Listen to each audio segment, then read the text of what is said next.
Olá, boa tarde, uma boa terça-feira pra você. Terça-feira gelada. Bota gelada Badalha. mesmo, É né? frio, né, rapaz? Tirando que tiver que tirar as japonas do armário, né, cara? Pois é. Deus o É livre. difícil, né? Ainda Tá bem só que começando, mas tem gente que gosta de frio, a gente tem que respeitar, né? o bom é treinar lá na Água Amarela. Treino pra ser pra lá friozinho, é porque um lá é uns 2 espetáculo. graus a menos do que Sim, no sim, centro. neblina Então, se tá frio e aqui, umidade, tal e coisa, e troço, né, tio? imagina lá.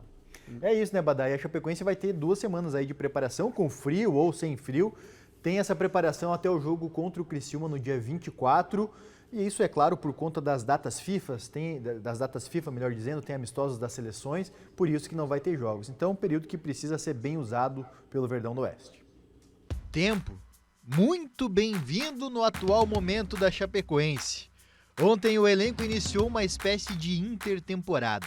Serão 2 semanas de intervalo entre a partida diante do ABC na última sexta até o duelo contra o Criciúma na Arena Condá no próximo dia 24. Período para o técnico Gilmar Dalpozo implementar suas ideias de jogo e recuperar peças importantes que estão fora, como o meia Bruno Nazário, que trata uma lesão na coxa. Tempo também para tentar aliviar a pressão por conta da classificação na Série B. Na zona de rebaixamento, o clube precisa de reabilitação imediata. Será que é tempo suficiente para vermos uma Chape diferente dentro de campo? Passo a pergunta para você, Badá. É tempo suficiente para a gente ver uma Chape diferente em campo? Olha, desde que o Gilmar Dalpozo chegou aqui, ele teve muito pouco tempo para trabalhar. Ele treinou, chegou aqui num sábado, treinou o time no domingo, treinou o time na segunda, jogou na terça contra o Vila Nova, aí na quarta-feira folgou, já viajou, na verdade, na quarta-feira. Na quinta-feira fez um pequeno treino lá em Natal, jogou na sexta contra o ABC, retornou no sábado, no domingo folgou e ontem começou o treinamento. Ontem começaram os treinos. Serão 12 dias, tem um descanso no domingo, mas tem 2 semanas cheias para trabalhar e é o tempo que ele precisa para preparar o seu time ao seu modo, para a gente poder ver a Chapecoense com a cara do Gilmar Dalpozo, porque em 3 treinos e 2 jogos é muito pouco tempo. E além disso, a gente estava comentando aqui, ficamos na expectativa e na torcida que essa turma que está no departamento médico se recupere para poder aumentar as opções para o técnico Gilmar Dalpozo, porque tem vários jogadores importantes que estão no departamento médico e que precisam se recuperar e ficarem prontos para a retomada do campeonato, quando aí sim, aí a gente vai poder, quem sabe, ver uma Chapecoense com uma outra pegada e já sob o estilo de jogo do técnico Gilmar Dalpozo, que fez o que pôde nos 2 primeiros jogos, só que infelizmente os resultados não vieram, também por falta de tempo para treinar, mas agora ele vai ter esse tempo, então aí gera uma expectativa de que a gente possa ver o time evoluindo a partir do jogo contra o Criciúma, dia 24, aqui em Chapecó. É isso, e a gente tem menos de um mês para a abertura da janela de transferências do Campeonato Brasileiro e a gente está com o vice-presidente de futebol da Chapecoense, o Paulo Pagliari, está ao vivo com a gente pela internet. Paulo, boa tarde para você, bem-vindo aqui ao Balanço Geral, obrigado por nos atender.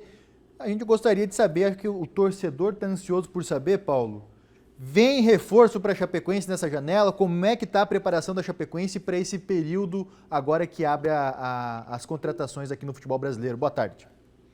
Boa tarde, boa tarde, Dudu, boa tarde a todos os ouvintes. Nós temos esse trabalho para trazer 5 jogadores dentro das posições onde nós estudamos que temos necessidades. Fizemos um trabalho junto à nova comissão técnica, todo o staff da Chapecoense, estudamos muitos jogadores e estamos no mercado já negociando. Esses 5 jogadores, eles devem chegar antes da janela, porque a gente prepara para o momento em que eles estiver a possibilidade de eles estarem em campo, poderem jogar. Paulo, 5 jogadores, isso, né? Quais posições? Nós estamos buscando extremas, zagueiro, um centroavante e um meia ou um primeiro volante. E nesse aspecto, Paulo, né, de chegar, por exemplo, o zagueiro, que é uma posição que a Chapecoense tem vários nomes, centroavante, que a Chapecoense tem 2, o Derlei, o Ribamar, meio campo também a Chapecoense tem alguns, né, volantes, tem, numericamente falando, a Chapecoense tem elementos. Tem saídas previstas aí, a gente já sabe do Murilo que saiu, né? A gente trouxe aqui, teve a saída do João Sesco também. Tem mais jogador saindo da Chapecoense? Sim, nós tivemos mais um jogador sexta-feira que nós acertamos a saída, acertamos ontem, que deve aparecer durante a semana para todos, né? Mas daqui para frente, nós temos muitos jogadores no departamento médico. Então a gente tem que ter uma cautela e conforme vai chegando, abrindo espaço para sair. Por enquanto, nós temos que manter o que nós temos, justamente para ter um equilíbrio, né? Porque nós precisamos de pelo menos 2 jogadores em cada posição em condições de jogo. Hoje nós temos isso sim, só que temos o departamento médico, vimos desde o início do ano com poucas lesões, mas nas últimas 2 semanas nós tivemos vários jogadores que lesionaram. Então a gente está fazendo esse trabalho, está equilibrando, para que a gente também não tire agora imediatamente e depois tenha a necessidade desses 7 jogos que faltam. Ô Paulo, é um prazer estar falando contigo. Não tenho muita oportunidade de conversar contigo, mas que bom que você está aqui conosco hoje. Quero dizer que torço muito pelo trabalho do Departamento de Futebol, que é o departamento nesse momento mais questionado pela imprensa, dá para se dizer assim, e pela torcida. Tanto o Paulo Pagliari, que é naturalmente o vice-presidente de futebol, e principalmente o Alarcon Pacheco, que é o diretor executivo, são os alvos aí, digamos assim, até o Alarcon mais da cobrança de boa parte dos torcedores. Dito isso, e eu acho que você está consciente disso, o Chapecoense nessa temporada já contratou 25 jogadores e o grupo apresenta carências, tanto é que vocês estão atrás de mais 5 jogadores. Qual é o mapeamento para a contratação desses jogadores e uma esperança que a gente vai ter, que não são jogadores do mesmo nível que estão aí e que nós já estamos em junho e alguns deles, para não dizer a maioria, ainda não deu conta daquele recado que precisa para jogar na Chapecoense. O que nos dá a esperança de que esses 5 serão diferentes, aonde que vão ser buscados, o nível salarial vai melhorar um pouco, é gente que joga no Brasil, é gente que joga fora. Qual é a expectativa que nós podemos passar para os torcedores de mais essa leva de reforços? Obrigado pela força. Assim, a gente sabe que o conjunto que você contrata nem sempre você traz e vai dar certo.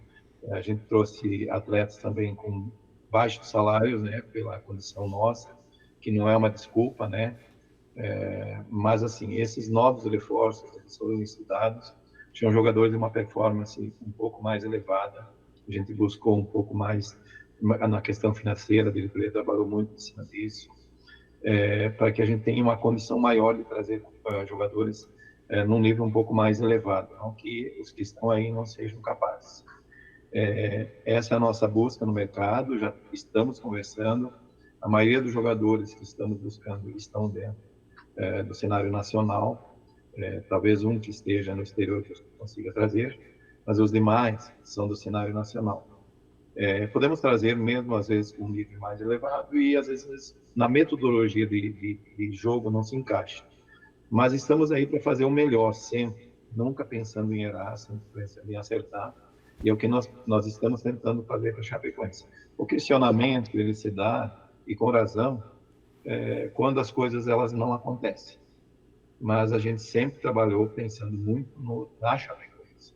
E também dentro daquilo que nós temos planejado pela direção. E as decisões nossas, elas não são exclusivas do departamento de futebol. Elas são decisões colegiadas da direção. Então, por isso, a gente faz sempre a projeção e o planejamento dentro daquilo que nós podemos fazer como Chapecoense.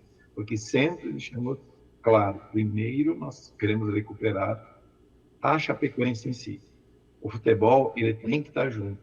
Nós sempre pensamos muito nisso, porque no momento que o futebol ele não tem uma evolução e não andar, a gente sofre muito, muito mesmo. Mas o objetivo agora também é tentar buscar essas peças que a gente consiga acertar para que eles venham vestir essa camisa imediatamente e mudar os resultados. Acreditamos muito nessa comissão técnica que está aí, que também fez um trabalho ano passado e nesses 15 dias vai colocar em prática essa metodologia para que a gente consiga alcançar os objetivos. Paulo, 2 nomes que se falam nos bastidores, a gente vê até na imprensa aqui em Chapecó, Leandro Pereira e Tomás Bedinelli, 2 jogadores que passaram por aqui. São nomes nesse momento? Vocês conversam com esses 2 jogadores? Na verdade, a Chapecoense conversa com jogadores, como eu falei para vocês, num nível um pouco mais elevado. São jogadores que temos interesse, não temos nada negociado com eles, mas temos interesse, entre outros, dentro dessas posições, e também teriam condições de vir e estar conosco aqui. Mas são jogadores que interessam a Chapecoense.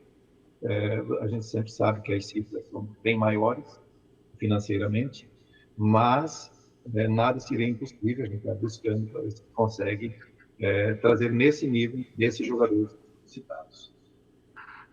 Para finalizar de minha parte, Paulo, agradecendo já a tua participação, o Vitor Ramos está deixando o clube, foi liberado para resolver questões pessoais, particulares, e muito provavelmente não retorna mais a Chapecoense.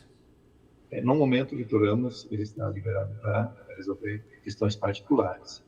A sequência disso ela se desenrola durante a semana. E a gente vai resolver como vai proceder e o que vai acontecer com o jogador e para o clube também. Professor Paulo, obrigado pela sua participação com a gente aqui no Balanço Geral. A gente agradece, a gente segue acompanhando e sucesso para você nessa janela de contratações e também na sequência da temporada aqui com a Chapecoense. Muito obrigado pelo espaço, sempre à disposição de vocês, sempre pronto para esclarecer todas as dúvidas, sempre, como coloquei anteriormente, pensando no melhor de Chapecoense, e agradeço muito pela força que vocês como imprensa vêm nos dando para que as coisas aconteçam e que a gente tenha sucesso, todos nós. Tá aí, professor Paulo Pagliari, vice-presidente de futebol da Chapecoense, algumas respostas bem esclarecedoras aqui, né, Badá, pelo menos nesse sentido de planejamento. A diretoria procura sempre fazer o melhor, naturalmente, a gente entende isso, e ele falou ali, né, que a preocupação no primeiro momento era recuperar a Chapecoense, mas o futebol obrigatoriamente tem que estar inserido nisso, porque o produto final da Chapecoense é o futebol. Ainda dá tempo. A situação de momento, se a gente olhar para trás, é muito preocupante, mas se acertarem na qualificação do grupo, na contratação desses jogadores aí, recupera também o futebol. Recupera o futebol, que é o produto final e que é o que deixa o torcedor feliz. O torcedor quer ver time. E esperamos que a diretoria possa buscar estas soluções que o time precisa para dar mais opções, inclusive, ao Gilmar Dalpozo para voltar com força total na retomada do Brasileiro.